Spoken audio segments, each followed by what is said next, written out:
Internet.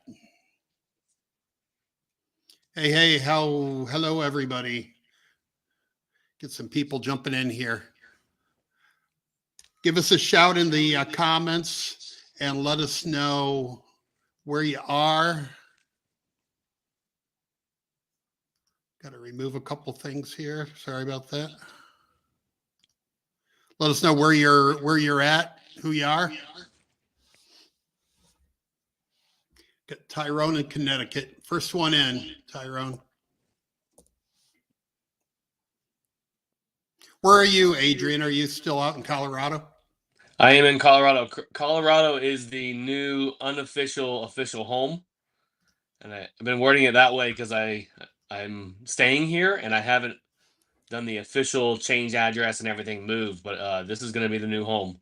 Good. I'm in Denver right now, and we'll figure out where in Colorado the long-term place will be. I've never been out there, but I've always wanted to go. I just hear it's beautiful out there. It is beautiful. There's way less humidity than you and I are used to, which I am happy about that. But there's also less green, and I like a little bit more green that's here. But we change, and you don't always get everything you want. Yeah, man, that's a new experience. You're gonna love it. I know you will. Yeah, I love the outdoors and hiking and meditation, yoga, and this is like the perfect place for all of that. Yeah, not as many alligators, and snakes, and all that. Well, maybe some rattlesnake out there. Maybe I don't know. I'm not sure. We haven't seen any on the trail, but I've only been really here in the winter months. I've been out here visiting a lot in different times of my life. Hey, everybody. Good afternoon. We're going to let a few more people in here before we get started. We've got Michigan in the house, Texas, Orlando, Illinois. A couple people from Illinois. Nice. We got them from all over today. Awesome. All over. And that's something I want to talk to you about the mobile home market in different areas of the country, right? Because I know here in Florida, where I am and where you are, it's bigger here than some places. But we'll get into all that. We'll definitely get into that. That's one of the big myths about them. That you're so lucky in Florida, you have all the mobile homes. Oh. I'm here in Pinellas County, by St. Petersburg, and I think there's more mobile homes in this county than anywhere in the world. Well, your county actually doesn't like him anymore. Yeah. Which I'm sure we'll get into because of the tax dollars. Yeah. Oh, absolutely. They rather see condo high rises go up, right? Exactly. All right, guys. Well, let's get going here. If nobody's, or if we've got some people not here yet, they can watch the replay and get caught up. But I have Mr. Adrian Smude on here from My Wife Buys Mobile Homes and Lifestyle REI. I've been diving into, I've seen Adrian for years. We're in some common groups, and you were, I believe, a member of the Family Reunion REI group, maybe, possibly. But I've seen you around for a long time. And, like probably many of the people that you've dealt with, I've spotted your branding really quick, right? And I'm like, this guy's really good at marketing himself. So when I started Wholesaling Partners and I started doing this podcast, I thought, I want to get Adrian on here because I need somebody really, versed in mobile home investing and the other things you do, like I said, branding and marketing and all that stuff. So anyway, welcome to the podcast. Appreciate it. Thank you for having me, man. So let's dive in. And I know everybody starts this way, but why don't you just tell everybody real quick how you got into mobile homes and what your background is? So my quick version of my story is I started out as a tenant, like a lot of us do. We don't usually buy a house first. And a really, really bad tenant. We were renting. I grew up in Plant City, Florida, and then we started renting in the Brandon area, so in between kind of where you're at and where I grew up. Okay. But we were bad tenants. We have eviction notices for spaghetti wrestling, pudding wrestling, mud wrestling, parking a motorcycle in the living room. So essentially, you don't rent to 20-year-old Adrian and his friends. But because I'm a problem solver, which is what we do at heart as real estate investors, I bought a house. I solved the problem. Then I learned how bad of tenants we were because I had to deal with it. But I moved my friends in. I rented them rooms that divide up my mortgage, so I lived for free. So that whole house hacking thing, before I even knew what it was. Right. This is like 20 years ago. Fast forward a little bit, I said, hey, why don't I do this again? Next time, maybe I would make some money instead of break even.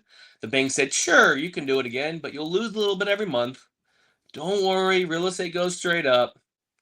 The long story short there is when I went to refinance 2 years later, real estate was going down, that big 08, 07 crash. And I went from losing a little bit every month to a little bit more because I had the adjustable rate mortgage that we all know about. So I lost or gave up the house as a short sale.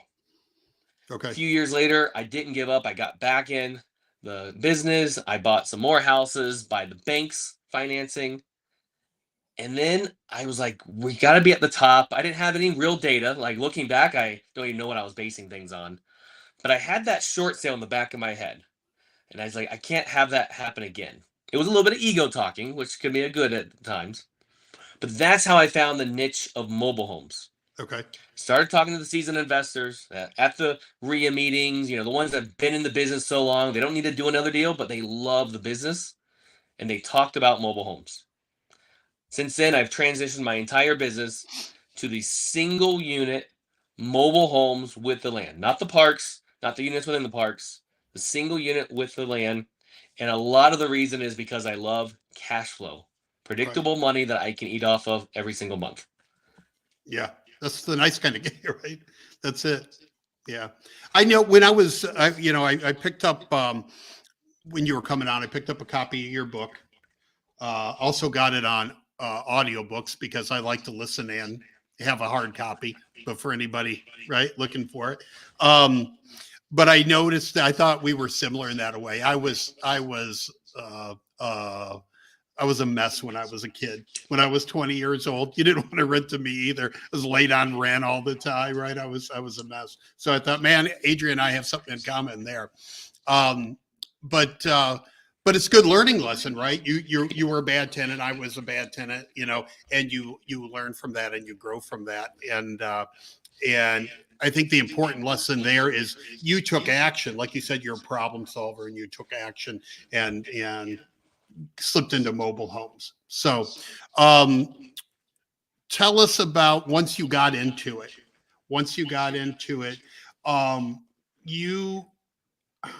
I emphasize this to people all the time. When you get into a business like this, into wholesaling or in mobile home investing or anything, you can't just kind of do it, right? If you're going to do it, you have to go all in and do it. And I noticed in your book, you were talking about how you would go out and you would do 50 signs a week, bandit signs, put out the signs. You were going to RIA meetings. You're talking to the old timers in the business and all that. And I try to emphasize to everybody how important that is. When you decide to do this, you've got to go all in on it. So if you could talk to us about that for a minute, what in your mind said, okay, I'm going to do this, but I'm going to do it hard? I love that you're starting out here because this is such an important topic. And this is where I think most people don't become successful is because of this one piece. I'll back up a little bit. So the first 11-ish years of my real estate career, I was a hobby landlord. I wouldn't have said that at the time. I would have said, I know what I'm doing. Right. But looking back, I was definitely a hobby landlord. I was doing a few things. I was probably breaking some fair housing laws because I didn't get good education. Then I dabbled in the stock market. I played, we'll say, shiny object syndrome. How am I going to make money? Sure. I was very fortunate that I had very low expenses. And my wife, actually at that time, girlfriend, we were both very frugal. And she became an RN. And we decided, I'm going to go all in this real estate thing. And we're going to live off of her income. Now, that meant we couldn't go on very fancy vacation. We didn't go up and spending as her income went up. And I was still working on the side. But I went all in, as you mentioned.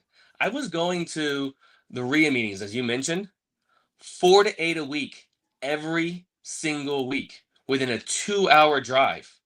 If she was at work, I was at a meeting. If she was sleeping, I was at a meeting. And I did that probably 8 solid months until I started doing some deals And then, the money coming in became, all right, well, you're going to go here instead of spending the time at the meeting. But I still kept going because you got the education, you got the networking, and I just love meetings.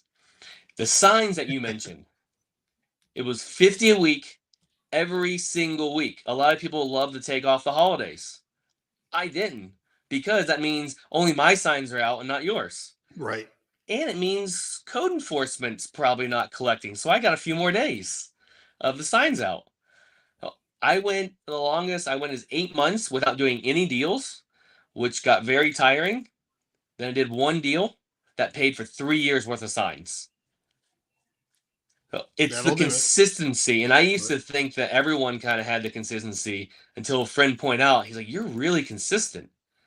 Yeah. And that's one of the things I believe that has separated me, allowed me to be very successful, is I just do that simple but yet very hard thing that every single day I do the same thing over and over to build the business. And again, I'm everybody watching and everybody in Wholesaling Partners and, that I talk to through the Wholesalers Toolbox and all my things that I've got going on. I try to emphasize so hard that you have to be consistent and you have to go all in, because I'll get people email me and say, oh, you know what? I went driving for dollars on this past weekend and I went to 10 houses and nobody called me, and I'm like, you have to do 1,000 houses, right? You have to put out thousands of signs, right? It's all about getting in the repetition of just doing what you have to do. Forget about the deals. The deals will come, right? But do your marketing, whatever it is, every week, week in, week out. And the only thing that I believe we can truly control is giving the offer.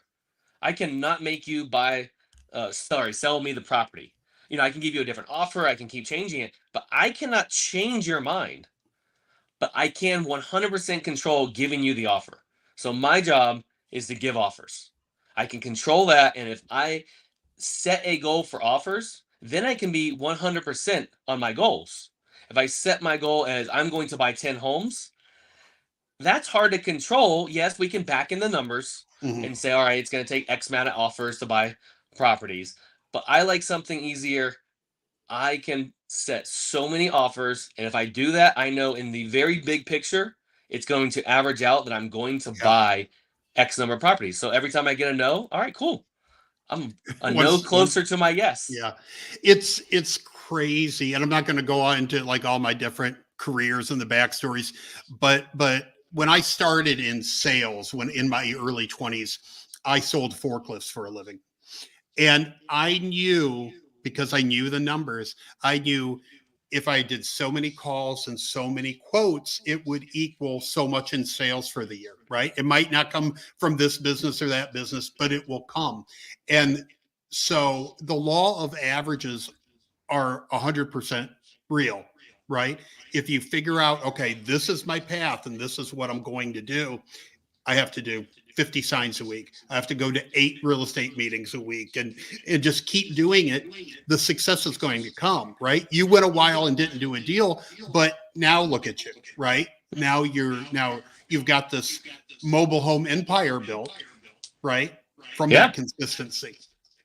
And my coach and I were talking about one day, we both believe that you have to do or maybe even spend X amount of time and dollars on marketing, but the deals don't always come from that marketing. It's the effort put out.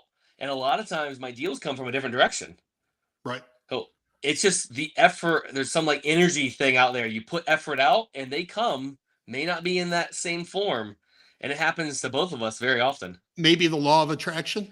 Yes. Right. And we can go all down the woo-woo route. I love that.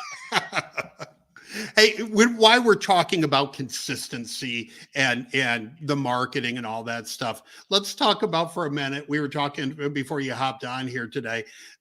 You weren't feeling that great this morning, right? Yeah. I woke up pretty sick this morning. You might be able to hear me a little stuffy, but I said, nope, I already committed to be on the show, and it's a live show at that.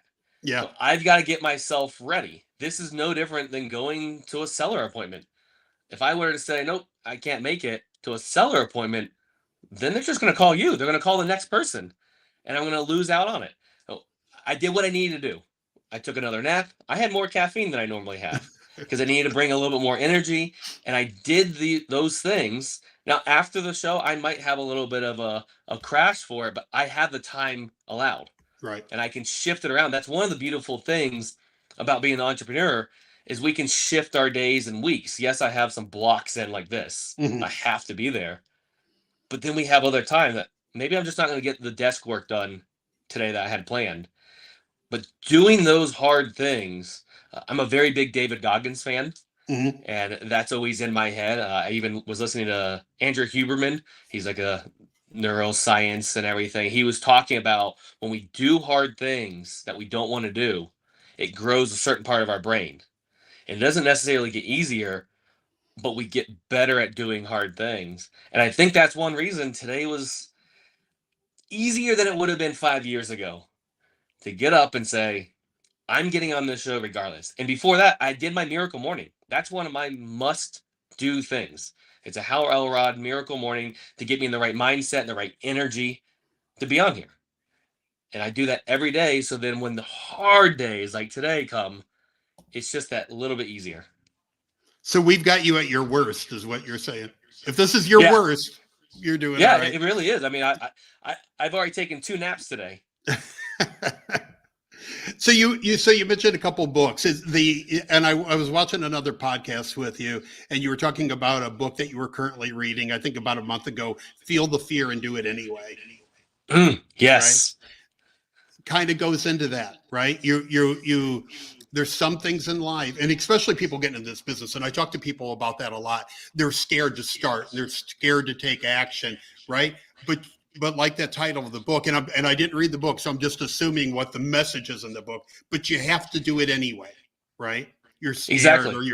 or you're sick, or you don't feel like it, or whatever. But you have to push through that.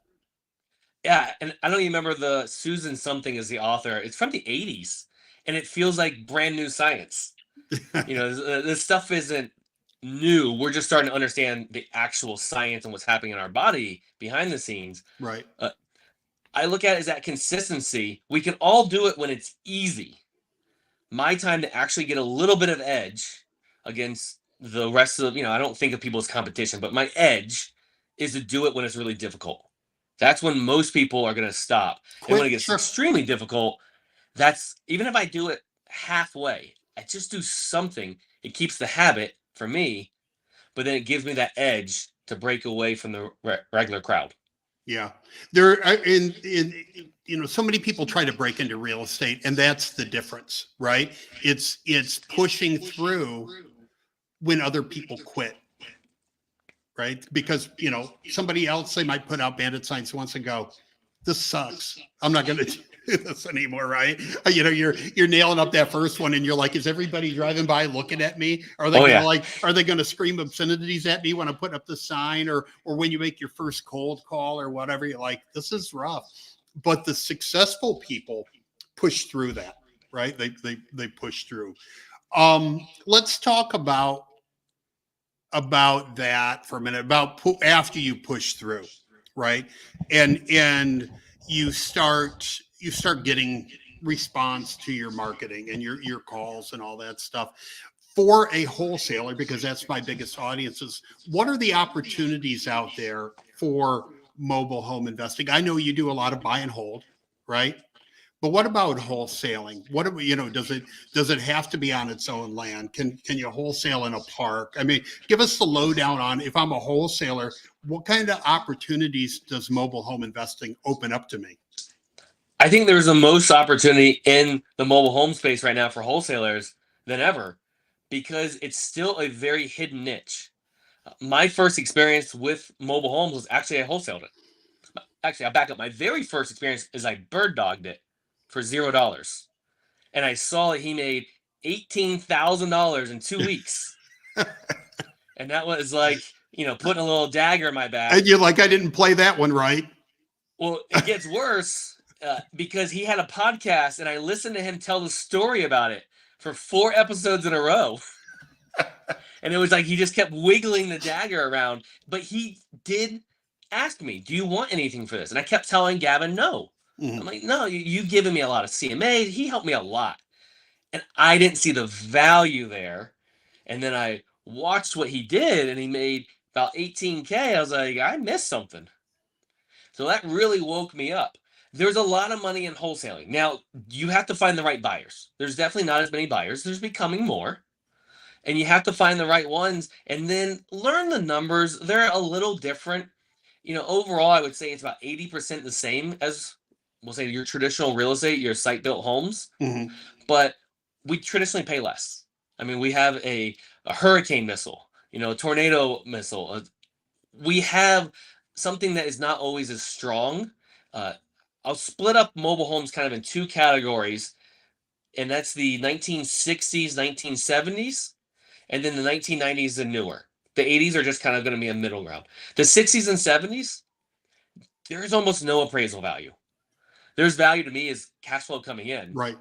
But in Florida, I can't even get insurance anymore. So now I have to buy it that I'm going to self-insure. I'm willing to do that. But you got to give it to me at the numbers that I'm willing to do that. And that just changed 4 weeks ago. The 90s and newer, they're much more similar to a site-built home. So you got to find your numbers. I think a lot of people, when they're starting out in the mobile homes, in the wholesaling space in general, they find some legit buyers, the ones that actually close and you meet them. That's why I'm a fan of going to meetings over and over again. Right. Because then you see who's been there and who has a good reputation. And the way I started in the wholesaling world is, I'd say, David, I got this property. It's not under contract yet. Can I send it over to you and tell me what you'd pay? And then I would go back and get it for a few thousand less. And I just did the pure trust. And I had no one ever go behind my back. I didn't just see you one time at a meeting. It was the rapport building side of it. So I had people that do that a lot with me in my little buying area.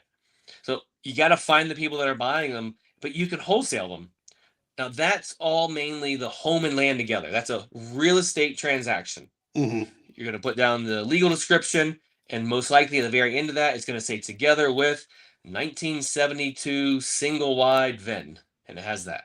So that's kind of how you tell it's a home and land together. Right. Can you do just the home, as you mentioned? You can. That's going into the DMV world, the car world.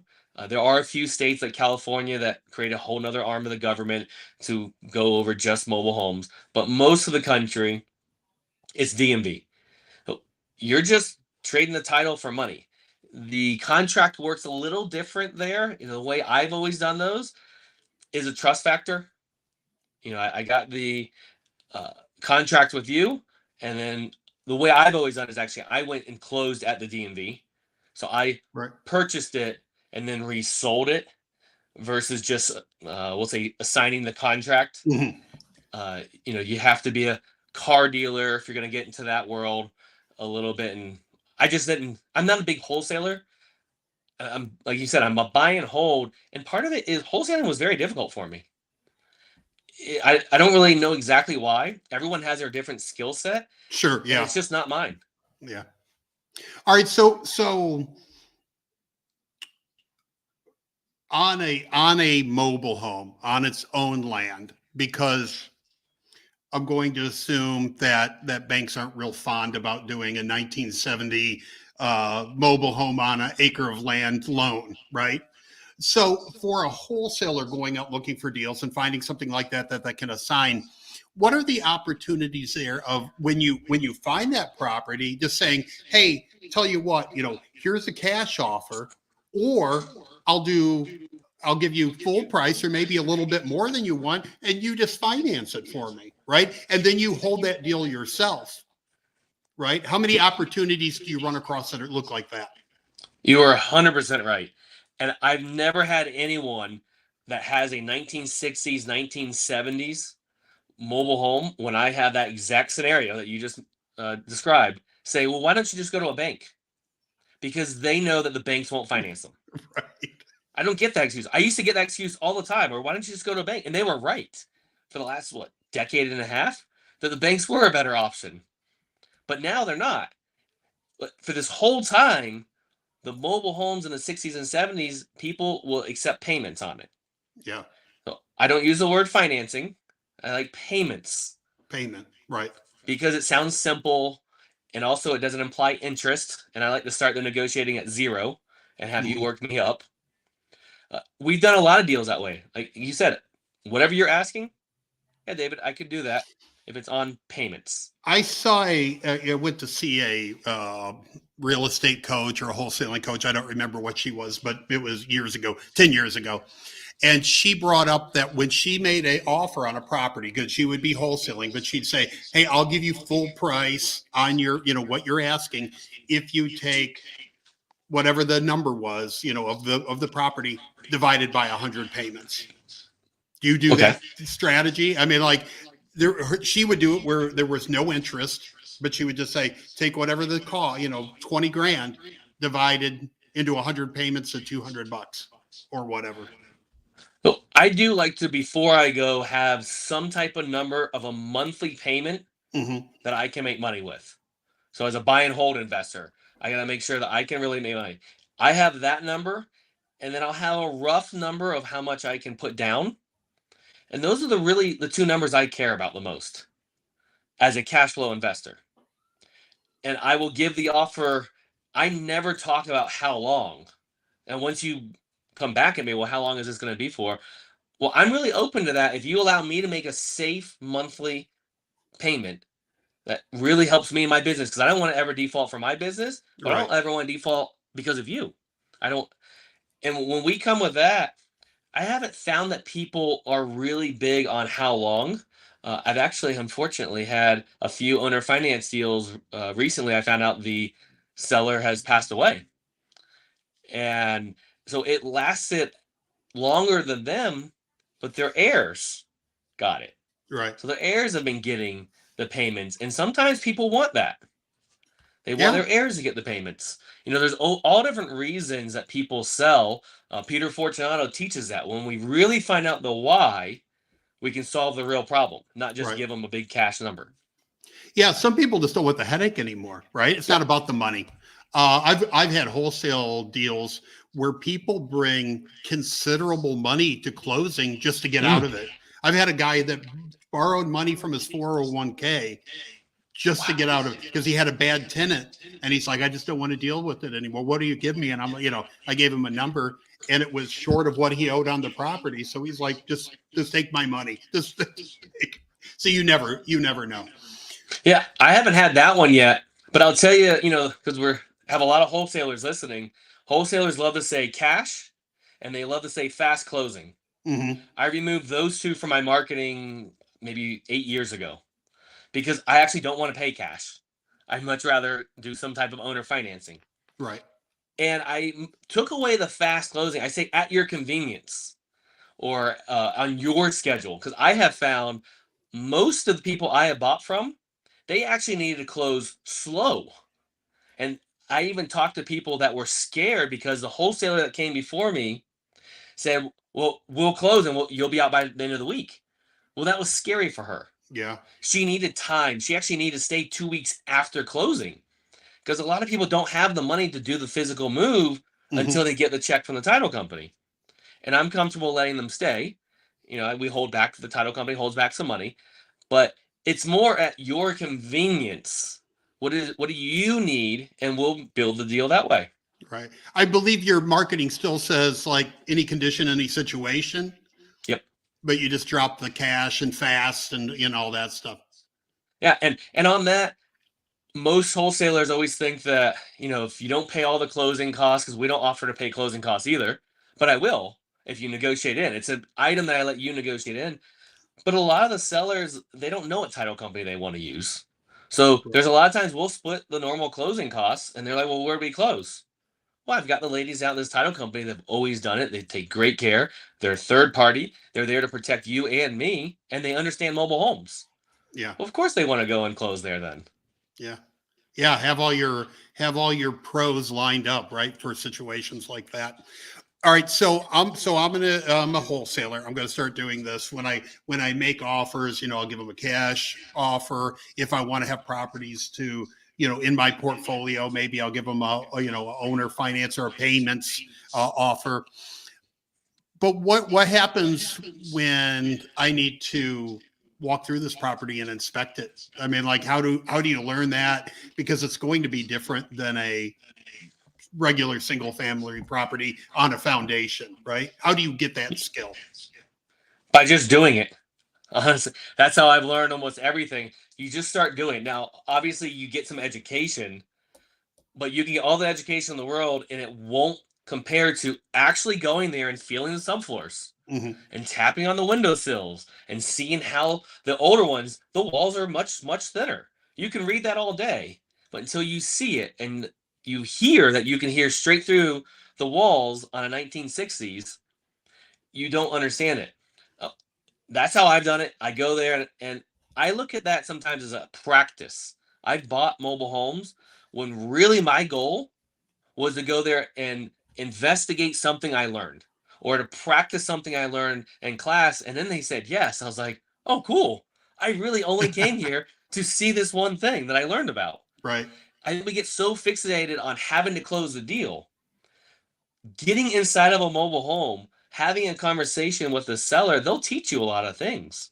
Or, like I said, you read about the walls. All right, go there and touch the walls. Yeah. So that you have real experience. So then next time you're more confident in it. Go there, and a lot of mobile homes are in more rural areas. So go there and check out the well, because a lot of people have never seen that there's two different well pumps, submergible, non-submergible. And just ask the seller about it. You'll learn a lot from the sellers that will then click back to what you learned in my book or wherever you learned it. You learned it on here. Go and see it, because then it becomes real. Right. I'm thinking, when I have these conversations with wholesalers and they tell me that they're afraid to make a phone call, right? I get the butterflies in my stomach. I'm afraid to call. I tell them to go on Craigslist in a different city, right? And start calling FSBOs and just get used to doing it. Now, when you're explaining this to me right now, I'm thinking in my head, if I were going to get into mobile home investing, I would probably start looking for maybe a park that's older, that has a lot of units for rent, and going out and acting like I'm going to rent a property and just having somebody walk me through some. It's right? Like you've done all this before. That's exactly all of those things. I love the FSBO work there, because those are usually your hardest to talk to sellers, and then everyone else gets easier because they're usually their price is wrong, and you get beat up by them, and then you go to the seller that's motivated. It just feels better. Yeah, walk the property. When you switch it from being all about me, I've got to go there and buy this property, you switch the mindset to, David, it's all about you. How can I help you? Yeah. Like, there's just an energy burden of relief that comes off. And I still get caught up on this sometimes. And I've done everything you just said, where the phone rings and I literally shook and didn't say anything. It's so embarrassing, because I listened to a podcast and they talked about that. I was like, no way that'll be me. And then it happened. But I got over it because a book title, Feel the Fear and Do It Anyways. Just, if we're there to truly help, it gets easier. And sometimes my solution is not involving me. Yeah. I mentioned it when I was like early 20s, I was selling forklifts, right? That was my first sales job. And I tell the story a lot, Adrian. I remember I could drive you to the first business I ever called on. I picked the smallest little building that I could find that I thought would have a forklift in it. And I walked in, my mouth went dry. I was so freaking scared, like they were going to hit me because I was a salesman or something, right? But I just kept doing it, and it's like I built up the courage to go to the next one and go to the next one, right? But what you just said about worrying about helping them, that's years later. That's when I went from a good salesman to a great salesman. Is I stopped worrying about, hey, I'm going to go in here and I'm going to talk them into buying a forklift, and I would go in and I'd say, what kind of problems are you having? Like, what's your situation? Let's make it better for you. And man, then my sales went off the charts, right? Same thing in houses and mobile homes. That's an absolutely everything. I actually got caught up in that in the education world. It's no secret. You go to a RIA meeting and the speaker most of the time has something to sell you. And I got caught up in my self-worth being if you bought or not. And when my mastermind groups and my coach helped me realize what a jerk thing I was doing in my head. And I started reframing it and only caring about helping. Ironically, which we understand what's really happening, sales went up because Yeah. all I cared about was helping. And it's going to happen in the next phase of my life, whatever that is. That never stops happening as long as we keep helping. What's the Zig Ziglar quote?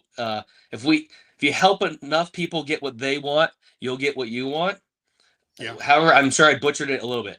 I live by that. You can have everything you want in life if you help enough other people get what they want. Thank you. I'm a big Zig Ziglar fan. I'm sorry. And honestly, my routine before I speak a lot of times is listening to 30 minutes to an hour of Zig Ziglar and focusing on truly helping, getting the ego out of me, getting the self-centered part out of me that naturally creeps in, and just refocusing. I am there to help. Yeah. And I'm not always the solution, but the people that I am the solution for, this is in the education world, the mobile home space, I sit down with sellers or get on the phone with them when I know I am not the solution, but I want to give them some things to talk about with agents. I want to give them things to talk about with the park or whatever, like just some pointers. Hey, look at this. Here's some ways I would sell it if it was mine, but I'm not your buyer. Right. Yeah, you have to do that because you're not always wholesalers are notorious for doing that. They'll go out to see somebody and they're like, how much do you want for your property? And the guy said, well, my neighbor just sold theirs for 140, so I want 180, right? It's, I want top dollar for it. And wholesalers are afraid to say, you know what? It's a great house, but it's not something that I buy, right? They're like, oh, somebody wants to sell, and they'll put it under contract, right? And you have to understand that you're not everybody's solution. Exactly. Right? And here, I'm starting to see a trend. So I'm a person that goes and sits down and talks. And when I do a seller appointment, I schedule 3 hours.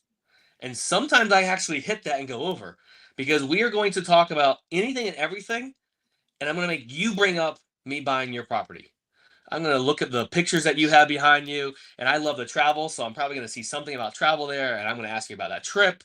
And I'm a truly curious person. Well, that's rapport building, which I think has gotten lost today. Yeah, it has. And I do that. And I'll tell you, about a year ago, we bought a property. And the first time I sat down with the sellers, they told me about the other people that walked through the property. One person walked through, 4 minutes, walked the whole thing, didn't say a word to them at all, and sent them a text message with an offer. They were pretty scared to even have anyone come. Another person wouldn't even go to the property. Just gave them an offer over the phone and made them FaceTime. Yeah. I went there and we talked for an hour and a half. And I explained to them all of the math. How it works if you're taking the property and wholesaling it. How it works if I'm buying it. I laid out everything. How it works if they sell it to me on payments. If I have to go to someone. I just tell everyone everything. Well, they ended up getting a better offer than me that fit them better. Well, they called me and said, hey, we really like you better, but we need the money that this person's offering. And I said, can you give me another day to look at it? I don't know if I can match that, but I'll try. Well, I was able to match it. The wholesaler came back and offered more, and they told them to go away in much meaner words and colorful words than that. Yeah. And when they bought me breakfast to sign the agreement, they said, I wish that other guy was sitting here and had to watch me sign it with you because he was not a nice guy. Yeah. And I'm hearing that more and more. People. I just did a video on that. Some guy, like one of these, TikTok guys, and how he got on like a verbal confrontation with a seller. And I'm like, that, you don't do that, right?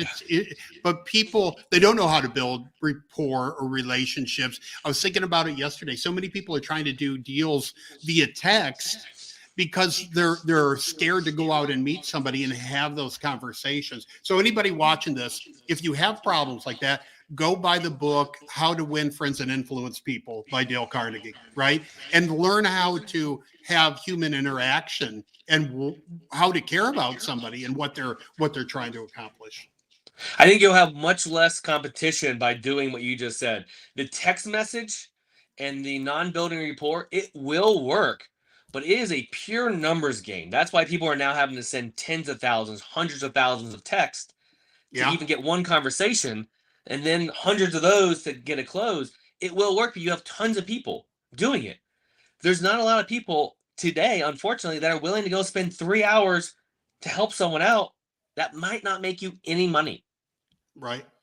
And it feels good to do that, but that goes a long ways. These days, my offer to close rate has really gone up, but it's because I'm not giving as many offers, but I'm giving them to the people that are tired or scared of the text message thing. They're a little Yeah. bit more old school. They want to, maybe they've never sold a property in their life. They've only bought the one property they live in. I've had that scenario. And that is a very terrifying thing. We're used to it because, or even if you've never done a wholesale deal, you're still used to the concepts of it. Some people don't even know how it works. And that's something we had. They didn't understand that we pay the title company all the money and the title company pays off the mortgage. As simple as that is to us, she thought she might have been getting ripped off because she needed to get the lump sum of money to go pay the Right. mortgage off. Yeah. We have to help people through these little steps. Yeah. It's techniques are going to change, right? Because when I came into the business, yellow letters were really big, right? And then everybody started doing it. And it's like, then people would get 20 yellow letters a day and they didn't mean anything anymore. And then, then it's ringless voicemail. Like, we're just going to drop, tens or hundreds of thousands of this. Now it's SMS messaging and it just keeps going on. But going out and building rapport and doing those personal relationships is going to win every time, and it's something that never goes out of fashion, right? You can do all those other things are going to wear out, but seeing people and talking through their issue and saying, how can I help you, is always going to win. And it's a very long-term strategy. Yeah, you may not get his deal as quick as throwing out a few 100,000 messages, but it starts compounding. Those sellers I told the story about, do you think that they tell people about me? They were very happy. We had an emotional transaction. Someone that you text with and that's it. And I bought properties like that. And I never could get them on the phone. Personally, I don't like it as much, but that's what they're wanted. Do you think that person's going to talk about me that much? Probably not. I didn't hit an emotional trigger.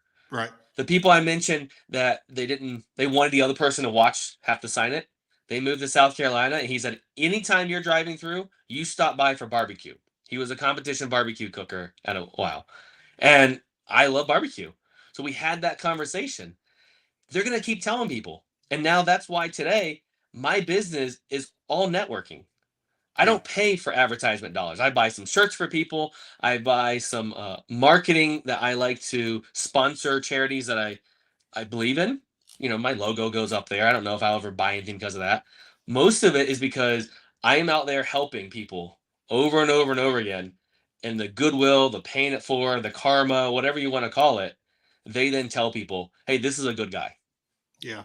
There's I don't think it was a Zig Ziglar quote, maybe Brian Tracy, but it is sales is a transference of feelings, right? Oh, yeah. And if people feel good about you and, and you're trying to help them and you feel good about them, that goes a long way. I mean, that's everything, really, Let's talk about doing we mentioned at the beginning of this how you were doing this in Florida, in Central Florida.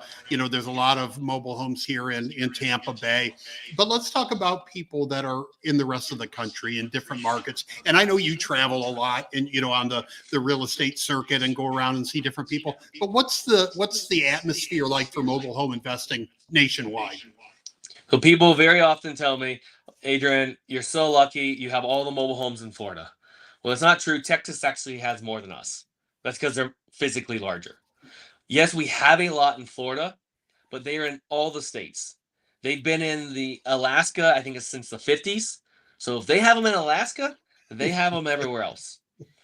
I will say it's partially because you're not looking for them, most likely. The reticular activated system in the brain, we can go that route if you want. But if you're not looking for it, you don't typically see it. I left a conference in Virginia, and Richmond, the city. And yes, in the city, there's not as many, and this is across the country, because of tax dollars. Cities want tax dollars, and it only makes sense. A taller building is going to pay them more. Right. So they're trying to kind of get rid of mobile homes, push them out. But just outside the city, there's people that live in mobile homes, and there's a lot of them. And every market. The only market I have found so far that didn't have anything within 2 hours of the city was Minneapolis.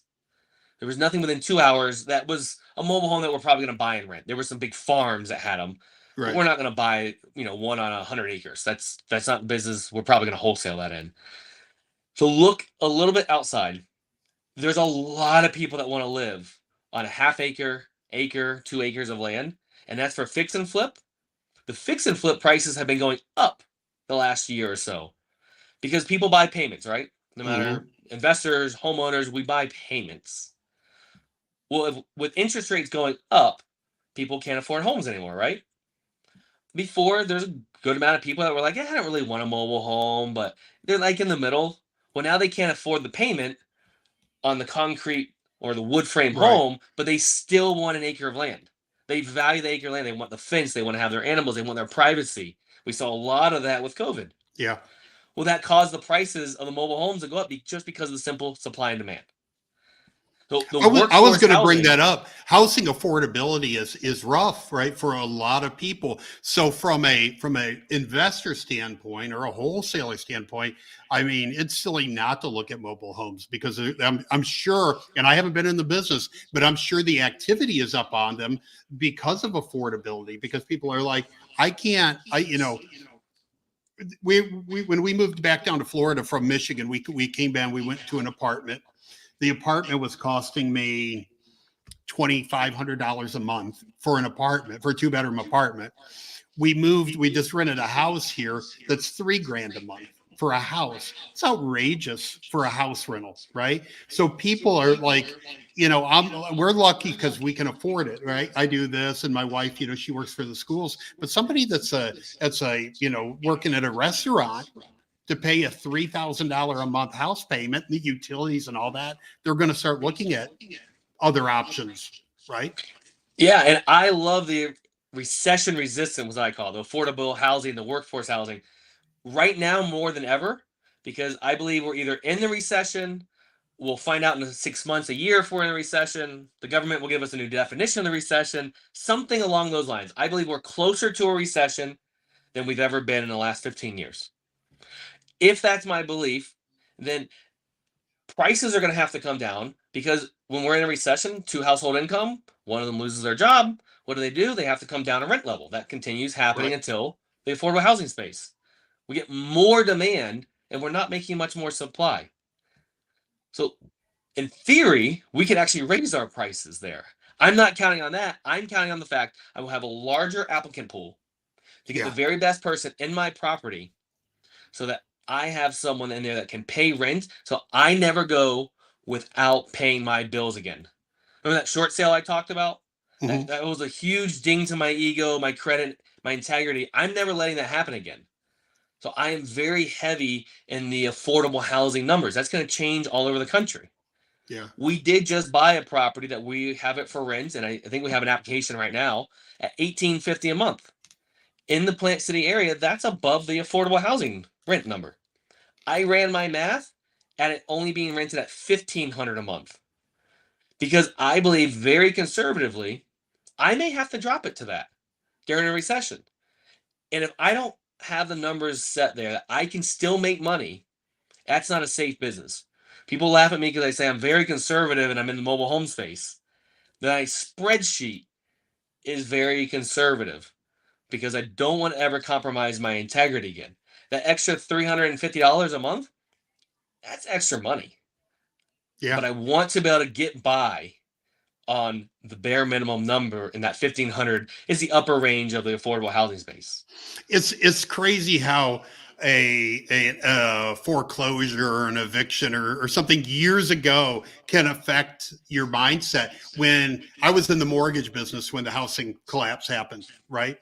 And I had car loans and I just bought a brand new property and like had all these things going. And my income went from 20 grand a month to zero real quick, right? And since then, I've never financed anything. Right. I'm not going to get stuck there again. Right. So it's, that happens. You're just like, right. It's a new mindset. That's exactly it. I have found, like Tony Robbins, I'm very good at finding commonalities of successful people. And everyone that's been through multiple recessions, they say what you just said. Yeah. If they have some bank debt, it's very little of their entire portfolio. If I don't have the cash for it, I don't get it. It's just where I'm at. And that is a very unpopular thing in the real estate space, unfortunately. I have free and clear properties. I have lots of friends with tons of free and clear properties or free and clear portfolios. Right. I am proud that I have zero bank debt as of 2022 April. I don't owe banks anything. Now I owe people something. And I would be okay with that, right? Because it's an asset. It's an income producing asset. But I'm talking about like car loans, credit card debt, all that stuff. So I want to get on this because we're running shorter on time now. But you also have the company that the shirt you're currently wearing, the REI Lifestyle. And I think that goes into more about promotion, right? Promoting yourself, right? And let's talk about that for a minute, because I think that's where people, I think they also have a fear of doing that, right? They have a fear of starting in wholesaling or real estate or whatever, but they also have a fear about putting themselves out there, right? And we shared a couple pictures yesterday of me on a horse and you on a dinosaur, right? But like, I think it's my age. I don't care what people think anymore, right? And I think you're just an outgoing guy. But talk about for a minute, Lifestyle REI, and about marketing yourself and putting yourself out there so people notice you and people notice your mission. Thank you. So this is one of my favorite topics. I can actually talk about promoting yourself a little bit more than mobile homes. We'll do another podcast. We'll do another podcast and I'll let you go wild. First of all, I'm actually an introvert, and none of this stuff came really natural to me. It was very difficult at first. I even argued the guy that told me I was an introvert, but I was like, wait, he's very smart. He's really good at the personality test. I can move over to the extrovert side, which is what it feels like. If I had 4 hours of these podcasts back to back to back, it would be very draining on me. When I learned that introvert, extrovert is an energy thing, like how you really get filled up, then that just told me, okay, as an introvert, I'm a very light introvert. I think of it as like a scale. That means I just need a little bit of time to recharge. My wife, she needs a lot of time. She needs multiple hours, multiple times in a day, in a whole weekend conference, if she's there, to recharge, or she is flat dead. Once you learn that, then you can prepare yourself for the meeting. About marketing, I think that everyone has something that they love more than real estate. Real estate's a business we're talking about here, but there's something. If it's cats, if it's a bright yellow shirt, if it's a Speedo, if it's dogs, whatever it is, Star Wars, if you make that topic part of your marketing, it won't feel like work. And then your people that love your item are going to want to do business with you over me every day, because you have an instant connection there. And instead of going that really wide net, just go to the smaller net that is much deeper. And I used to be in B&I, and they teach that pretty well. And once I've started doing that, I've learned, all right, those are my people that I can help. So my original buying brand, you already mentioned it, is a t-shirt. My wife buys mobile homes. I was not seen in public for years wearing anything but this shirt. When I created Lifestyle REI, which is my education brand, so I'm already known for this bright yellow shirt, I'm going to keep the shirt as my logo. Right. And I just put the Lifestyle REI on it. My wife buys is third party. It kind of brings the edge down a little bit. It's not about me, it's about someone else. And women are better for marketing. True. Guys rather talk to women, and women rather talk to women. It's a brand new interaction. There's just a better energy feeling. As much as we try to do as guys, we have a little bit of a hard wall up. We can do things to lower that. So that is one of the pieces of why this shirt has worked. And I am the person next door. We talked about the sitting down, the talking. That's me. That's my personality. I am not the big corporate guy. If I was in a black suit right now, I would be uncomfortable. And you would feel that even through the internet here. You would still feel that I feel stiff. I think I think the branding on My Wife Buys Mobile Homes is genius because you're correct. People rather deal with a woman, especially on a first interaction, right? Guys like women. Women feel safer with women and all that. But I think for you putting that on your marketing, even if you're dealing with them, it makes you a softer guy, right? You're more approachable because like he's talking about his wife on his shirt, so he's got to be a good guy. He's a good guy. He's a good husband, right? He's bringing the wife into the thing. So I think it just makes you more approachable, even if your wife's never in the conversation. Yeah, so she was in the behind the scenes for a bit. Like I said, she's a little bit more introvert, and she doesn't love the real estate business. She likes what it has done for our lives, but she doesn't love real estate. This is draining for her to get on here and talk. I can talk forever about it. So she helped with stuff. Now she doesn't have anything to do with the business, except for the few conversations that I just need to bounce some stuff off of her for feedback as a sounding board. But the people are always asking me, well, that's so nice of you to wear your wife's shirt. Well, what do you do? Well, I'm a billboard. Right. And then I guess I'm chuckling a little bit more.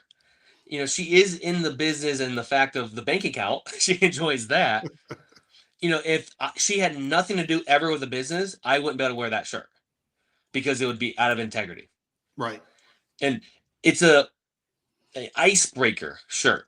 A long time ago, you probably remember the black with white lettering. It said, I buy houses. Mm-hmm. That's where this idea came from. I was like, well, I like to be different. And that shirt, I can't wear the same shirt as everyone else. So we came up with a shirt. My wife buys houses and mobile homes. And first 4 months, I got 0 interactions about it. The only thing I can come up with, looking in hindsight, is I was not wearing the shirt with confidence. And there was an energy thing, the woo-woo stuff. Mm-hmm. That I think that's why people didn't approach me. Now, people approach me all the time with the shirt. They smile. I can see their eyes going back and forth, and then a smile happens. And so for me, I just like lighting up their day, if nothing else. And then some people, it starts the conversation, and then maybe I can help them if it's about mobile homes or not. But I had to get rid of the word house, which I pushed back on with my group, one of my mastermind groups I'm in. They said, you have to get rid of it. And I was like, no, I want to buy houses. I want to wholesale those. They said, get down, focus on one thing. And I'll tell you, I still get leads on houses. And I don't have any marketing. You have to dig to find the link within my website that talks about houses. Yeah. And it's been a long time. But people remember you on one item.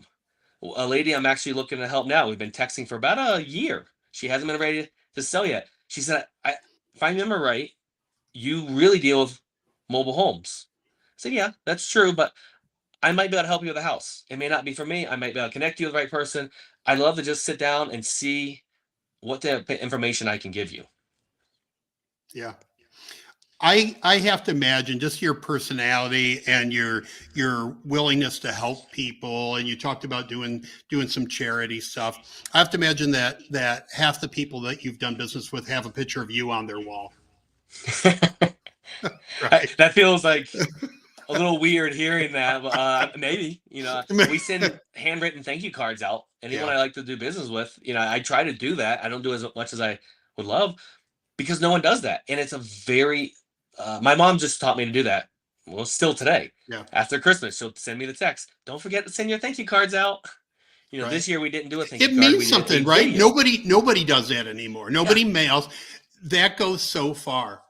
When I was at the bank, we did that, right? And we would send out cards to people that had done loans. And people would call me just about the card, right? Hey, I got your card. Thanks. I really appreciate it, right? And you're like, okay, one, it was a marketing piece, right? But it meant something to them, right? And that's, it's good practice, right? Anybody you if you go to a REI meeting, send out notes and say, hey, you know what? I love, it was great getting to know you, last Thursday night or something. People are going to remember you. I know we're getting short on time. I want to touch on that. I put a Facebook post out today with a marketing tip to collect business cards. Mm-hmm. And I'm getting the two schools of thoughts kind of arguing back and forth. The old school me, that I want your physical card because I'm doing the brain connection of looking at the card, looking at you, remembering what we talked about. So when I follow up with you, I can actually mention what we talked about. Right. Then there's a new age that are like, no, I have everything, and I just text it or QR code it. For me, my brain doesn't remember what we talked about when that happens, even with the little picture icon. And I'm going to have to learn to adapt. I know that. I don't want to be the old grumpy man in the corner saying, we do business. It's me. I'm so old school. And I have the QR code. I don't try to use it from the beginning, but I know I have to adapt.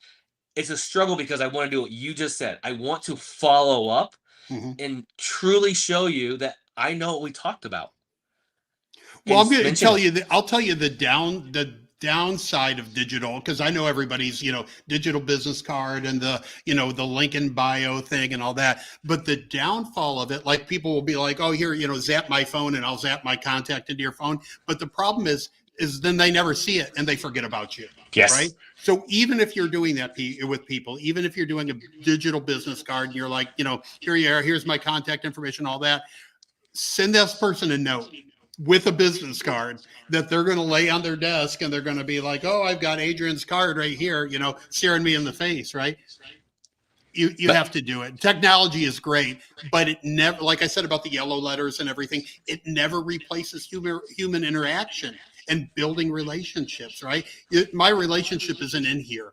My relationship is talking to you and getting to know you and all those things. Yeah, that goes with everything.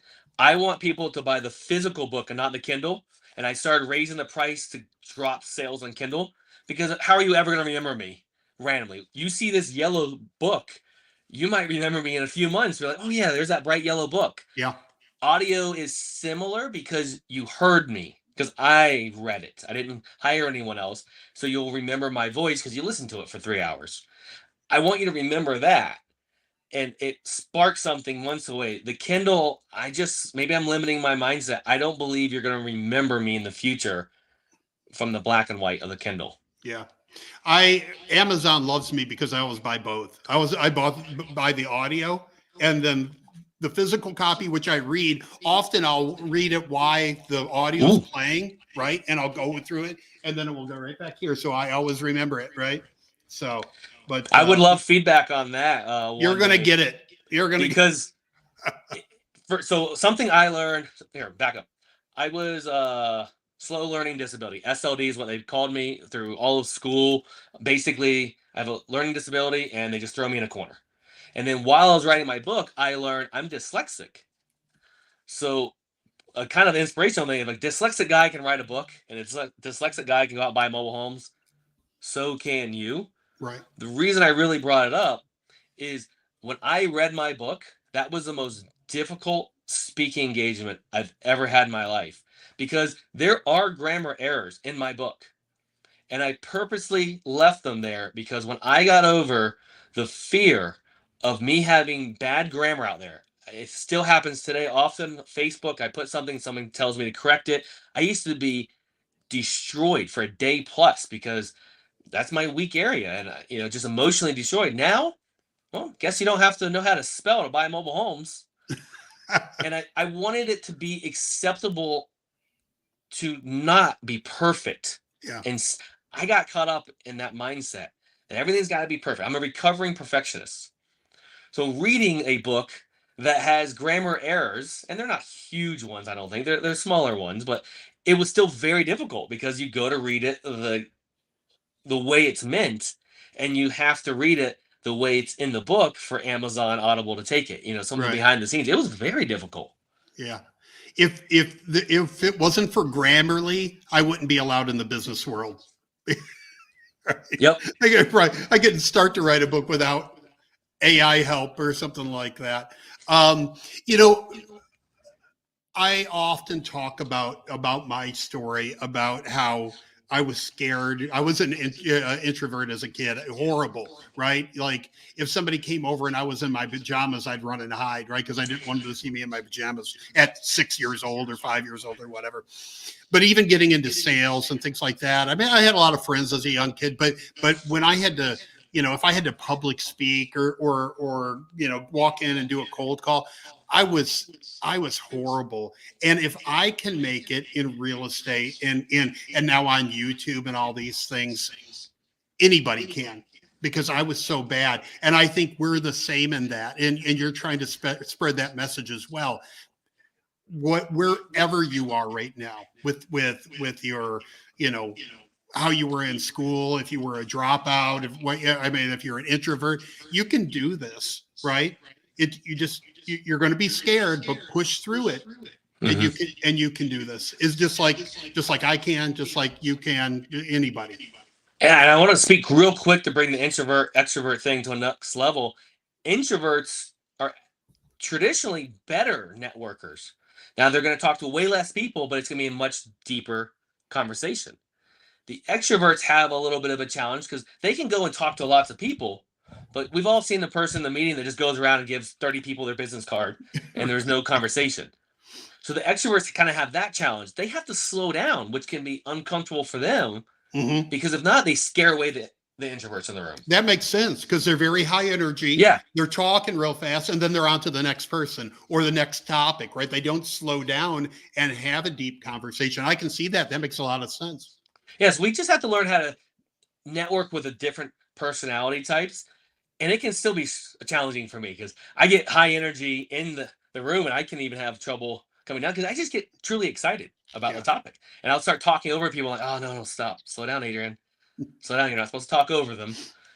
And so it's I probably do the same. Right? It's a continuous thing. And it's not that I failed that one time. I just get to try it again the next time, which is no different than going to a seller's appointment to pick up the phone.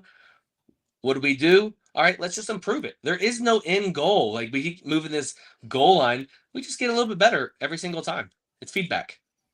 That's how you do it. Just every, even if you get a fraction better, every time you do it, keep on it. Keep on the path. Hey, let's talk about your website. I popped up here, lifestylerei.com/partners or /partners, I guess. Yeah, so the site, you do have to put a little dash in between the lifestyle and REI. lifestyle-rei.com/partners, all lowercase.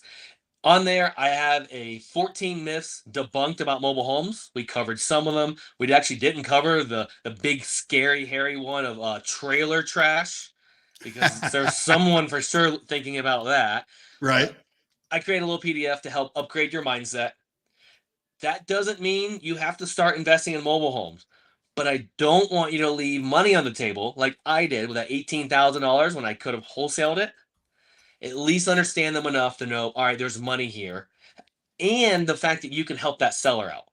Yes, we're in business to make money, but let's also be able to help the seller because they need help. So that's on there. And then also I have underneath there's a bunch of links to my courses. And because you're listening to the podcast here, you also get 20% off everything that's on there. And if you have any trouble with like, all right, what's the difference in this one or that one? You don't understand all that. Send me a message. I don't want you to buy something that's not for you. I hope you make a decision on what's the right thing for you because it's about you going and taking action with it, helping the sellers out and making money. If you just buy it and it becomes shelf help, it doesn't help anyone. Right. Guys, this is don't ignore this niche, right? There's opportunities out there. There's not as much competition here, right? You can make good money here. So check out Adrian's website, Tyrone asked the name of the Dale Carnegie book, How to Win Friends and Influence People. I think it's one of the best-selling books of all time. Yes. Like up there with the Bible. Right? Yeah. It's like. For sure. One of my favorite things about that book, there's a chapter about smiling on it, which when I went to read it, I was like, this is stupid, but it's so simple, yet we don't smile enough. And how some of the practices in it are so incredibly simple that we don't do enough. And if you just smile more, selfishly, you'll be happy. But then outwardly, people will like you more. And then people do business with who they know, like, and trust, just like the book teaches us. Yeah. We've talked a lot about books and a lot about Adrian's, his stuff. And I'm going to tell everybody a secret. And I learned early on in my career. when you read these books and you read Dale Carnegie, or you read what was the other one? The Feel the Fear, Do It Anyway. Any book you read, the very most important part is to implement what you learn, right? You can read it and then put it on the bookshelf and it doesn't do you any good. But while you're reading it, you go, hey, that's a good idea. I'm going to try that today. Everybody I talk to, I'm going to smile. I'm going to be friendly, outgoing. So implement everything you read in these books, or all the things that strike a nerve with you, and you think, you know what, I should do that. I couldn't agree more. In the entrepreneur world, we have a lot of like high energy people in the world, and it became, well, I read 50 books this year, or I'm going to read 100 books. Like it's all about big, and I got caught up in that for a bit. And as a slow reader, that's really difficult. And I switched years ago. I don't track how many books I read anymore. And my goal is to read less books, but implement more of the book. Yeah. Most people read a book. Easier for me. Most people read a book and a month later, they'll say, oh, this was a great book. And you say, tell me something was in it. And they can't name a thing. Right. Yeah. I don't know. Right. So practice it, because if you do it, like, I talk a lot about Zig Ziglar. The reason I remember with Zig Ziglar is because I implemented. I would do what he said to do, right? And it paid off. I was like, oh my God, I can't believe this works, right? And Zig Ziglar is one of the best salespeople there is. Yeah. And I didn't realize that until I listened to it through the filter of he's selling. One of my mentors said Zig Ziglar is all about sales. I'm like, no, he's not. He's all motivation. And when you listen to it, that's how clean he feels. You don't feel dirty after he's just sold you on some items. Right. Yeah. Yeah. Good. He's great. Dale Carnegie's great, but implement it, guys. So, man, I could talk to you all day, but I'm not going to keep you. I know you don't feel good. You probably need to go take a nap now, because I will. Yeah, but I would love to have you come on again, and let's talk some more. Let's talk about, next time you're on, let's talk about lifestyle REI and get into, branding yourselves and some other topics. But yeah, I do. I forgot to mention it earlier, probably because I have a little bit of brain fog. When you go to the website there, the lifestyle-rei.com/partners, I do have a course on how to market yourself like a pro. And you're getting more than 20% off for the people that are listening live, and it's going to last for another week or so. You're getting $100 off, which is way more than 20%, because you're going to get to come to that live on Zoom. And it's a workshop. So you have to come prepared to fill in some blanks, go through, because the yellow shirt is intimidating for a lot of people. So I don't want you to do it. People think it's all about, this yellow shirt and be bright and everything. It's not, because if you do it and it doesn't feel good for you, it'll never work. So I do have that live, and you get the recording. So if you're listening to it later, you can still get the recording portion of it. But that is going to be more than 20% off right now. And I'd love to, help as I can. You and I have had such good conversations offline. I knew today was going to be awesome. And I also knew that even though I wasn't feeling well, because you have good energy, it would help bring me up. And I wasn't that concerned about feeling a little off. If it was going to be someone that maybe had a little lower energy, I might have had to cancel. So it's the energy that you bring. So thank you. No, I had a great time. So everybody, thank you. Barbara, I saw your comments. Barbara said there's mobile homes in Washington State for $1 million. So if you want to look at that market. Yeah. In California, they just closed up, I think it was a year or so ago, one of the most expensive or highest priced mobile homes. They were selling for, I think, $2.5 million with lot rent. Yeah. But they had an amazing view. Yeah. So I want one in Key West, and they're $500,000 down there. Yeah. So, right. So, but anybody, anyway, thanks for watching, everybody. I really appreciate it. Sign up to Wholesaling Partners if you're not already a member there. And Adrian, I look forward to talking to you again really soon. Awesome. Right. Appreciate you, man. Thanks, everybody.